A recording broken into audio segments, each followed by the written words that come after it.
Thank you, viewers. I am Tutor Cletus Okoli. In today's mathematics class, we shall be solving an exponential equation.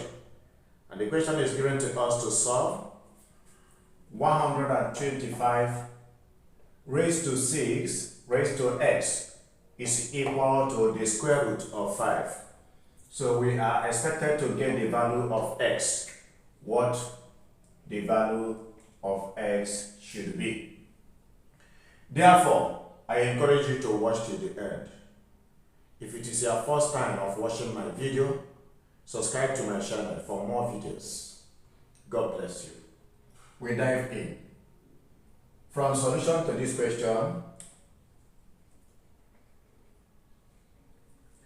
given to solve 125 raised to power 6 raised to power x equal to the square root of 5.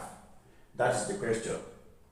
But then, the square root of 2 is 2 raised to power 2 raised to power half. The square root of x is equal to x raised to power half. The square root of p is equal to p raised to power half. Therefore, the square root of 5 is 5 raised to power half. Also, 125 is the same thing as 5 raised to power 3. That means 5 times 5 times 5. 5 times 5 is 25, and 25 times 5 is 125. That is where we are now. So I can now write 125 as 5 raised to 3. Then everything raised to 6 to power x. Alright. Now, by law of indices, if I have a raised to power x or raised to power y, it is a multiplication.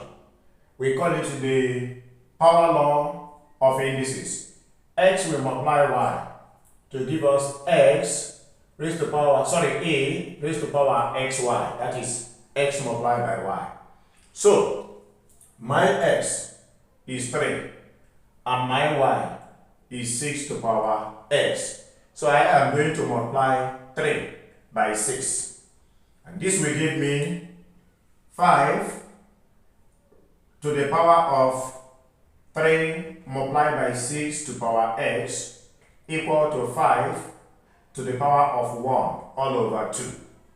Still on law of indices, if I am given a to the power of x equal to a to the power of y, when the bases are equal, the powers also becomes equal.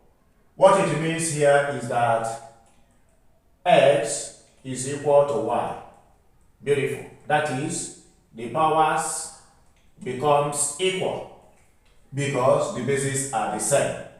So looking at what we are solving, you can agree with me, I have base 5 by the left and I also have base 5 by the right. This will now make me to write that the powers should be equal. So we now say 3 multiplied by 6 to the power of x is equal to 1 all over 2. Sorry, I want to bring it down a bit. 3 multiplied by 6 to the power x is equal to 1 all over 2. What has happened here is that the bases are equal. Base 5 by the left, base 5 by the right. Therefore, the powers becomes equal. Very good. As it is now, the next thing I will do is to divide both sides by 3. The reason is because I want to remove this 3 here, so I can only have by the left hand side 6 to the power x. And that means 3 multiplied 6 to the power x divided by 3 is equal to half divided by 3. Of course, they are the same thing. Division is division. Alright. So this will cancel out this, leaving me with 6 to power x equal to 1 over 2 times divided by 3 is the same as 1 over 2 multiplied by, this is over 1, multiplied by 1 all over 3. So 6 to power x is equal to 1 all over 6. Beautiful. Now, according to the law of indices about negative power index law in indices, it says that if I have a to the power of minus 1, it is equal to 1 all over a. That means if I have 2 raised to power minus 1, it is going to give me 1 all over 2. Applying it to the right hand side, it means that 1 over 6 can be written in index form and of course in base 6 to become 6 to the power of x equal to 6 raised to power negative 1. What I have done now is to put both sides of the equation to be in the same base, and they are now in the same base, which is base 6. Therefore, 1 over 6 is now in index form. And we have already said that when the bases are equal from the laws we just wiped out, that the powers automatically becomes equal. So in conclusion here, we can therefore say that the value of x is equal to negative 1. Final answer. So, for the question that we are given to solve, the value of x is minus 1. But then let us check result. We want to put minus 1 in the position of x to see if it will give us exactly what we have by the right hand side. So check result. Check result. The question is 125 to power 6 to power x equal to the root of 5. So I replace my x, substitution. 125 to power 6. Now x we assume minus 1. Okay? Therefore, is it equal to the square root of 5? We move on.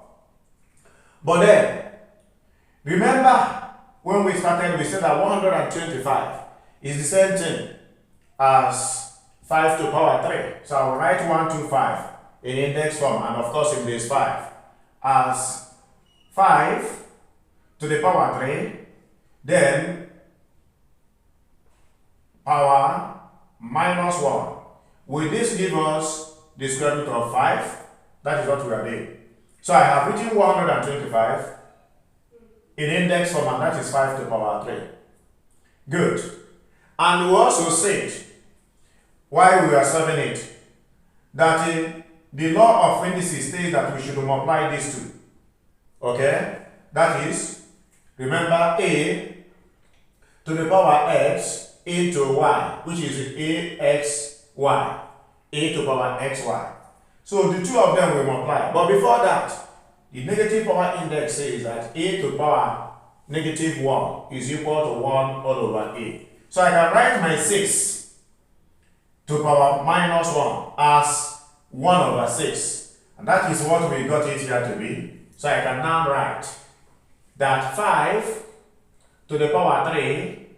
Now, outside the bracket, my 1 over my 6 to power minus 1 can now be written as 1 all over 6. We want to see if this will give us negative square root of 5. Okay, I have now changed 6 to power minus 1 to become 1 over 6. And by this law, I can now multiply 3 by 1 over 6 according to this law. So I now have 5.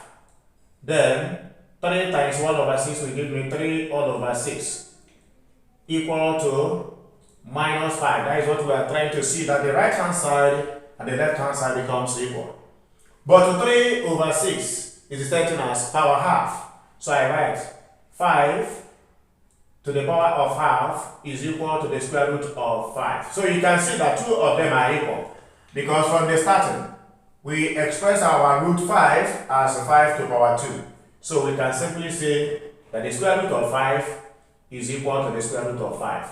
Authenticating the answer we got, that indeed the value of x in the given expression is equal to minus 1. Thank you for watching this video to the end.